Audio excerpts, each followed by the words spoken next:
Dumbo is Disney's latest live-action remake of the classic animated film of the same name.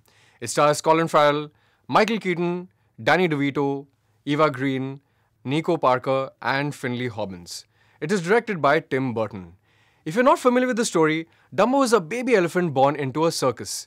He has long flappy ears, which allow him the fascinating gift of flight. This is exactly what the circus needs, as it is struggling under the leadership of Max Medici, played by Danny DeVito. The circus is also home to the Farrier family, with the children Millie, played by Nico Parker, and Joe, played by Finley Hobbins, and their father Holt, played by Colin Farrell. As soon as word of the flying elephant gets out, it catches the fancy of the entertainment entrepreneur, V.A. Vanderveer, played by Michael Keaton. Along with his beau Colette Marchand, played by Eva Green, they take over the struggling circus and attempt to use Dumbo as a star attraction of Vanderveer's massive entertainment park called Dreamland. And that's when things go horribly wrong for Dumbo and the Farrier family. I'm just going to say this right away, this was a bit of a disappointment for me. Before I get into what didn't work, let me talk about what did. The CGI is absolutely incredible. There's not a moment when any of the scenes involving Dumbo looked unreal or fake in any way. Maybe this shouldn't come as a surprise from Disney, but it certainly didn't go unnoticed in my eyes. Also, the trademark quirky look and feel expected from a Tim Burton film is also very much intact. So the film looks great. In the acting department, there's a certain joy to see Danny DeVito and Michael Keaton together in a Tim Burton production. Batman fans will know what I'm talking about.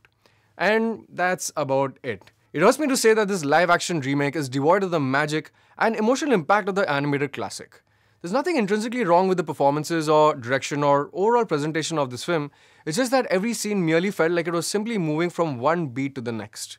I largely blame this on the screenplay, which doesn't allow you to feel a connect to any of the main characters at any point in time throughout the film. The only connection you feel is towards Dumbo, and even that angle doesn't pack the punch it should because the focus is shifted back to the humans and what they are up to. The relationship between Dumbo and the humans isn't explored as much as it should have been. A lot more time is spent on Dumbo as he takes flight, and yes, those scenes are structured for maximum impact, which you do feel. So at least there's some sense of wonder and astonishment that you feel from time to time, but that's all that there is to it. While there's nothing wrong with the performances per se, Eva Green, Danny DeVito, and Michael Keaton definitely stand out from the rest of the cast. Alan Arkin is also delightful in his small scenes. I'm going with 3 stars for Dumbo.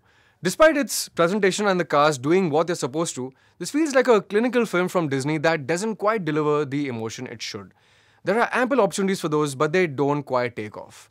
Although I'm sure that kids will enjoy it for what it's worth, a visual spectacle with a cute flying elephant.